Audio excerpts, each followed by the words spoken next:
नाली छैन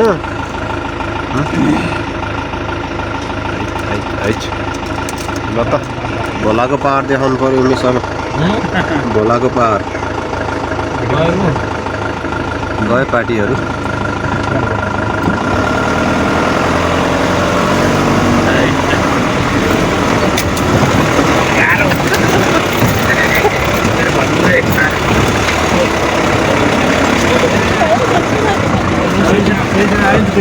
जय वीर हनुमान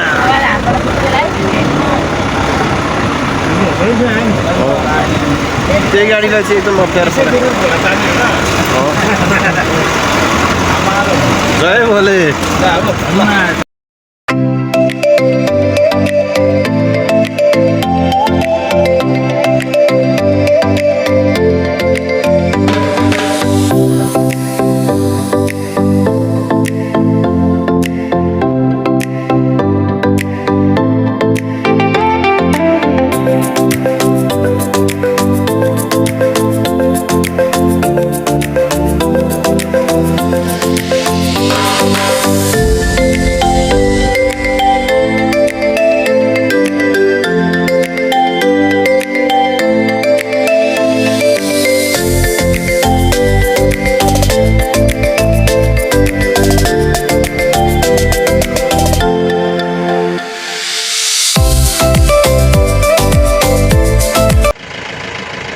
हामी ब्रह्मदीको डाँडामा छौँ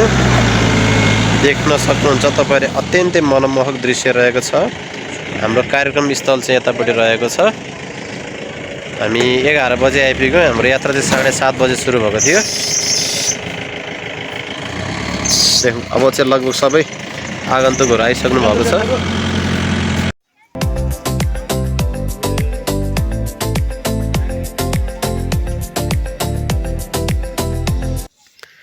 धादिङ जिल्ला बेनीघार गाउँपालिका वडा नम्बर 1 स्थित ब्रह्मदिङको बिहानीको दृश्य मौसम बिस्तारै खुल्दैछ यसले चाहिँ बढी मालिकाको झल्को दिने खालको दृश्य रहेको छ प्रचार प्रसारको अभावले गर्दा र सडक यातायात अलि झन्झटिलो बाटोको अवस्था अलि बिग्रेको कारणले गर्दाखेरि आउनलाई चाहिँ अलि अप्ठ्यारो तर पुगेपछि स्वर्ग भुलाउने खालको दृश्य चाहिँ हामी देख्न सक्छौं गाडी रोकिराखेको छ हाम्रो यो शैक्षिक सम्मेलनको लागि आज दोस्रो दिन अथवा अन्तिम दिन बिहान खाजाको तयारी हुँदैछ त्यसपछि कार्यक्रम तयारी हुँदैछ अत्यन्तै रमाइलो दृश्य रहेको छ बिहानी पखको ब्रह्मदीको अहिले 5 बजेको ताजा अवस्था कुहिरो लागेको छ भर्खरै पानी परेर रोकियो चिसो असाध्यै बढेको छ केही नजिकै पनि केही नदेखिने अवस्था छ हाम्रो कार्यक्रम मञ्च यहाँ रहेको छ चिसो रहेको छ